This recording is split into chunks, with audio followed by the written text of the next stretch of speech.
the strange thing of it is, I don't know if it's just because God works in the ways that he does no matter what, in each of our lives, but there was an experience at church at that time, even without me being saved. I still don't say that I would have been saved, but there was an experience there, and I just literally was at my seat and prayed, and I lost the craving for alcohol. I noticed it that week. Like, when I would be working, I would literally taste Jack Daniels in my mouth, and it was gone. I just couldn't get over it. And so there was that. But obviously I'm not there now. And so that, let's see, 2018, to skip to that part, there were some other things that happened in life. And I think this is what really got me to starting to be very critical of the message. A friend of mine, maybe trigger warning for people, but a friend of mine committed suicide. And it wasn't a girlfriend or nothing like that. But we had gotten close in that at that point in my life, all I could afford was to rent a room in a townhouse. And so she, and it was actually 3 or 4 people that lived in that townhouse. So that's what I could afford. So that's what I had to do. And we had became friends, and she was actually trying to, find God and all of that. And so I told her, hey, you should, come to church with me, whatever, just trying to help her.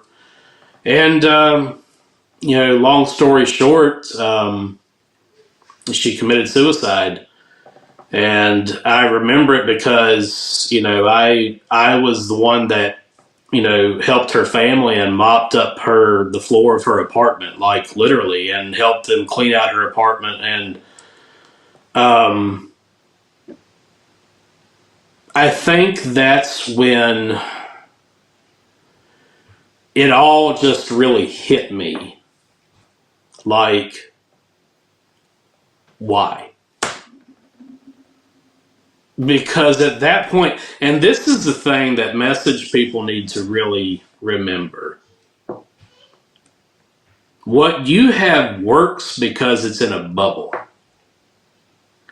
You turn off the music, and I'm going to sound harsh here, but this needs to be said, because you're dealing with people's souls, and you're manipulating people's lives in such a way, and you're not grounding them in Christ Jesus. And then when life hits them like a ton of bricks, then you wonder why they leave church. You wonder why they're shattered. And you sit there and you say, they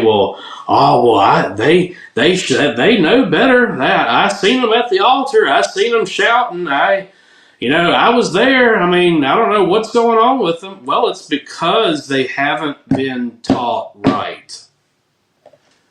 And they're not grounded. And I can literally say this. I thought to myself, I was like, okay, it just started hitting me, like, we're supposed to be the bride. Malachi 4, we're following the Elijah. We're doing this, we're doing that, put aside that, okay, yeah, it wasn't perfect, whatever, we still got the perfect word, and it just started hitting me like what I had did nothing to help her. Nothing. And, I, had to stand there and, watch her family as they were getting her stuff. And, these are people. These are people. Their daughter wasn't helped by a guy who's going to a message church, the message of the hour, the cream of the crop. We're not denominational because we're free from denominations, and we're this, we're that, and it's, man, it's, the rapture's already been started, and, and all these things, and well, it didn't do anything for her. And quite frankly, it hasn't done anything for people who's committed suicide while they were Message believers. Now, someone could sit and critically say, well, then how do you stop suicide? People commit suicide. It's not the Message. That's not my point here. My point is that she came somewhere for help. It was a big step for her. She didn't have to do that.